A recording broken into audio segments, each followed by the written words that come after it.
Hello, everybody. Omni here. The last trailer I wanted to talk about today is for none other than DC Universe's Doom Patrol, the next in their original series to hit the application. Of course, in the US, this is only going to be available on the DC Universe app. Outside, it's released on Netflix. Now, I don't think I've touched upon my feelings on Titans on the channel, aside from when I covered the Comic Con trailer back when that dropped. But I finished the season to its conclusion, the first season of Titans, and I am just going to say it. I did not enjoy the show. I did not enjoy the season at all. There's some moments and there's some performances that are very few and far between that were really effective to me. Um, Honestly, in the context, the F Batman thing made sense when you actually watch the show. However, the show as a whole is so disjointed. The pacing is so awful, and the end is just a mess. It it satisfies on no levels to me. I don't mind any of the actors that they have cast in these roles. I just think what they were meant to work with was not that great in the beginning.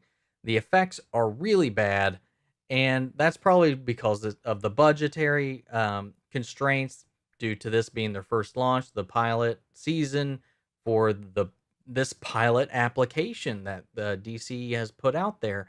Um, Oddly enough, the things in the show that I thought were the most effective was all of the bits that focused on people that were not part of the primary team. That being like Hawk and Dove. I liked all of their moments. I liked their episodes. When Wonder Girl shows up, she was great and very true to the character from what I have remembered. And then also you have one beautiful episode. There's one really standout episode in the entirety of that season, and it was the Doom Patrol episode. It was the moment where you meet Gar and you see his original initial team that he had been recruited by, living with, who have been helping him with his abilities and whatnot. And that was the most charming, fun, and lovable episode in the entire season. And just off of that one episode, I am ready to give this show a chance. Titans, I'll I'll probably bear through and see whatever happens in season 2 just because I like to torture myself with that stuff and hope that maybe it'll get better. But Doom Patrol, that one episode with those characters, because I know they're using the same characters from that and carrying them on into this show, um, gave me a lot of promise for what they might deliver to that. So let's go ahead and check this out and see what the first full official trailer looks like. This is the story of 5 fearless superheroes. Justice League 2020. More TV Giving us superheroes, just what the world needs. a fun vibe. Photo printer in there somewhere? Cyborg doesn't look Is it too your bad. butt? I bet it's his butt. Are we really the best people to hunt a supervillain? Hell no. Okay.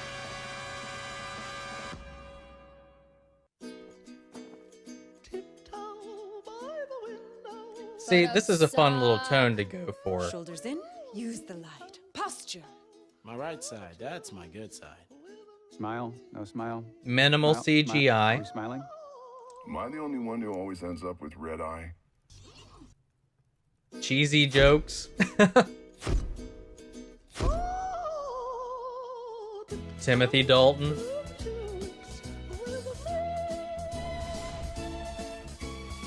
Short and sweet. Short and sweet. You know,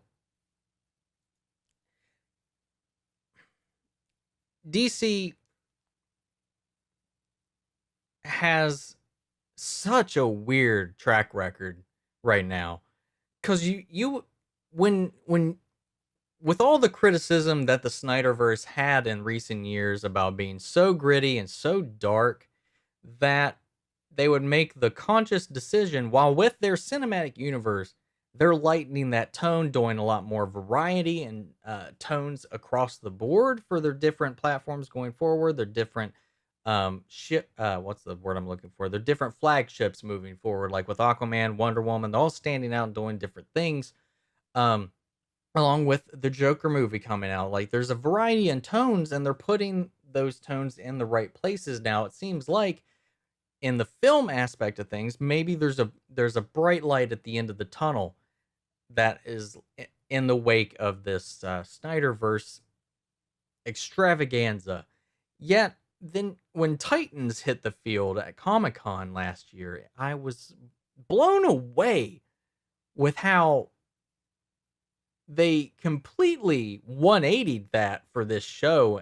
And if you watch Titans, it is a 180 from that philosophy, that direction that the films are finally getting geared towards. But for Titans to like backtrack and even go grittier and much darker than what we thought we were getting with BVS, it just seemed like such a weird thing for them to make that conscious decision. And honestly, while I was watching it, it didn't work ever. Anytime it pushed the envelope and went violent and dark and stuff like that, it never felt necessary. It never felt like it was moving the story along. And it didn't help that the characters weren't really likable, and they were portrayed in a way where they just are heroes like doing this.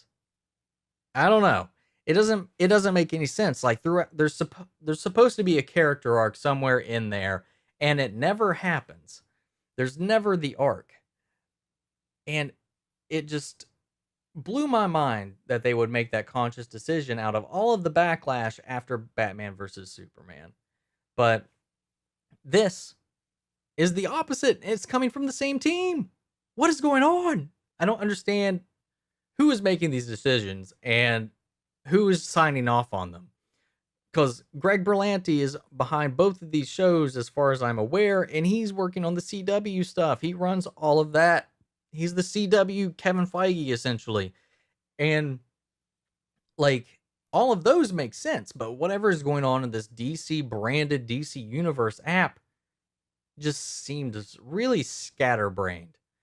So I don't know what to expect, really, because I want to like it. I love DC, but they have been failing around every corner while Marvel just succeeds. And I love to death what Marvel's been doing with all of their stuff. And it's just like, I want to see that for DC, but it's been so hard. Aquaman and Wonder Woman were the first rays of light that maybe in the future we might see some proper DC representation on the screen. So I don't know. This seems like this is kind of the tone I feel like Titans should have been going for.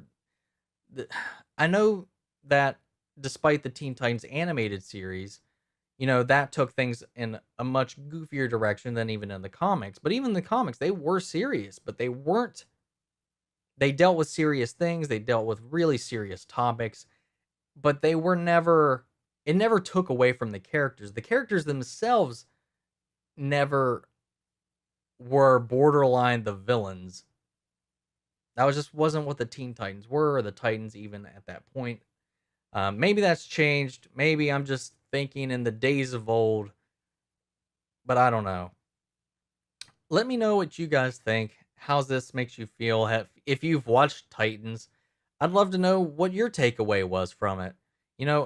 As far as casting is concerned, I had no problem with any of the castings in the show. I think all of the actors and actresses did fantastic portraying the works that they did. The weakest casting I think in the entire show was Raven, because at any point I just wasn't buying into that character at all. I think Starfire was great, Robin was great, and Beast Boy was great. But their story arcs and the stories that they had to work with, they just didn't resonate with me at all. So I'd love to hear what you all thought about that, and let me know what you think about this trailer. Do you have any high hopes for this? Do you even care at all, or do you plan on getting or signing up for DC Universe app ever? And there's plenty of other content on there that I think justifies it, along with the DC animated films that are much better than most of their live action iterations. Young Justice has been good so far. But yeah, if you like to check out my shorter reactions to things, feel free to follow me on the Stardust app. That's free. All my other social media links, as always, are down below. And I'll catch you guys in the next video.